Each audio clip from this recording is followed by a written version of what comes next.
Hello friends, আমি অচিন্ত। আমি চলে এসেছি নতুন ইউটিউব চ্যানেল টু শাইট কিচেনে। আমি একটা নতুন রেসিপি শেয়ার করবো। সেটা হচ্ছে ভাজা বেগুনের ভর্তা বানিয়ে দেখাবো। সেটা বানাতে কী প্রমাণ লেখা আসুন দেখায়।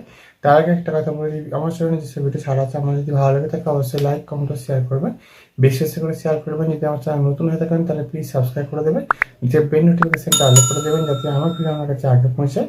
তাই চলুন বেগুনের ভর্তা বানাতে কী প্রমাণ লেখা আসুন দেখাই।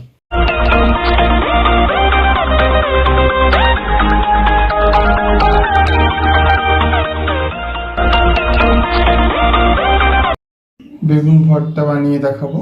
সেটা বানাতে কী প্রমাণ লেখা আসুন দেখায়। তার আগে একটা কথা বলে দিই, ভিডিওটা প্রথম থেকে শেষ অবধি দেখার অনুরোধ রইল। তাহলে চলুন রেসিপিটা শুরু করি। এখানে আমি দেখুন একটা বেগুন ছোটো ছোটো করে কেটে নিয়েছি। আমি এটা আজকে ভেজে ভর্তা বানাবো। তো চলুন তার রেসিপিটা শুরু করি। লবণ দিয়ে দেবো, হলুদ দিয়ে দেবো, হলুদটা ভালো করে মাখিয়ে নেবো। গ্যাসটা তাহলে কড়াটা বসিয়ে তেল দিয়ে দেবো। তেলটা গরম হয়ে যাচ্ছে, এবারে আমি বেগুনগুলো দিয়ে দেবো। বেগুনগুলো ভালো করে ভেজে নেবো। বেগুনগুলো ভালো করে ভেজে নিয়েছি, তুলে নেবো। এবার ওই তেলেতে একটা শুকনো লঙ্কা, দুটো রসুন কোয়া দিয়ে দেবো। তার সঙ্গে ভেজে নেবো ভালো করে। ভেজে নিয়েছি, তুলে নেবো। এবার আমি বেগুনের মধ্যে লবণ দিয়ে দেবো। ভালো করে লঙ্কাটা, রসুনগুলো